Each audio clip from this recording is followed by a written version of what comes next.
Hello everyone, my name is Castro from BSN Filipino. So the story of Thisbe and Pyramus.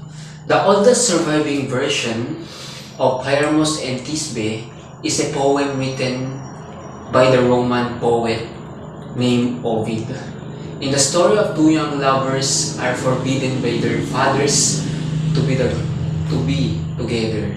Despite of forbidden, their love continues to blossom.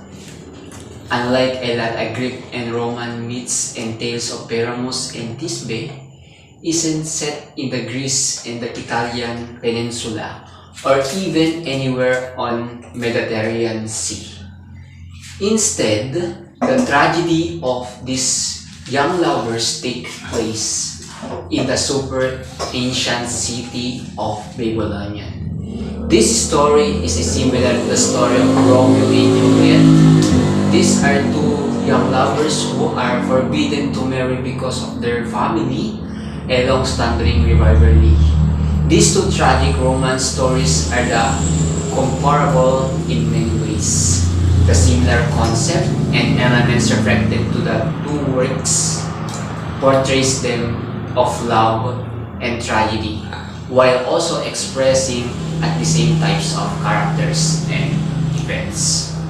Summary of the story of Pyramus and Thisbe. Pyramus and Thisbe, a couple who fell in love and resided in a town in Babylonian, had been neighbor and friends since when they were young. And as they grow older, they figured out how to romantically love one another. However, because of their families are bitter rivals, they cannot accept each other's love. It follows that their parents are unaware of their relationship. The wall between their respective homes is where the two meet in a secret.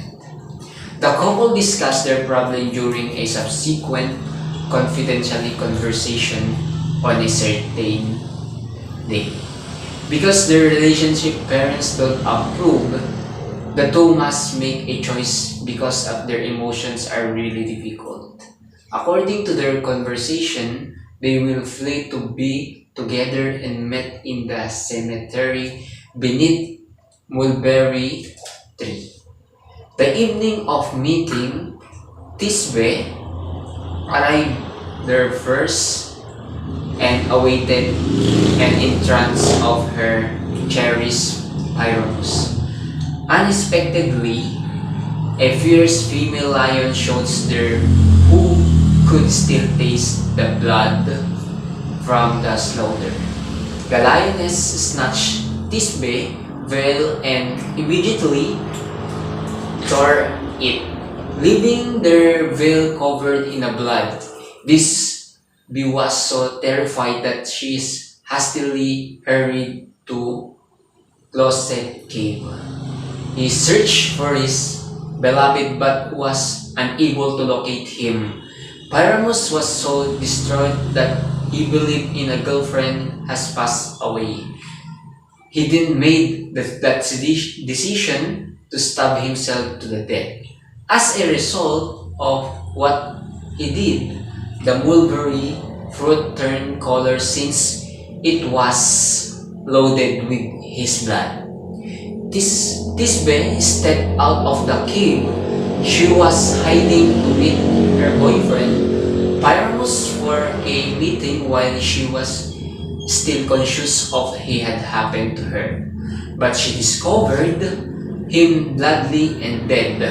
The events that occurred made Thisbe sorrowful. Furthermore, it decided to adhere to Pyramus, its lover. Suicide was his choice. He prayed to her lips to coverage for the mulberry trees where they met produced black fruit when it was ready as a member of their adulterated love.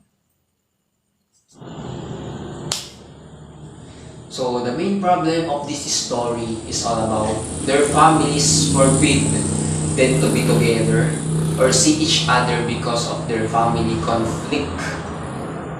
So dahil nga sa alitan o hidwaan ng kanilang pamilya, ay nalilimitahan ang kanilang pribilehiyo na magsama o kahit magkita man lang upang maipakita lang naman sana nila ang maipakita at may paramdam man lang nila ang pagmamahal sa isa't isa. So the climax, one night the two decided to meet up and run away together.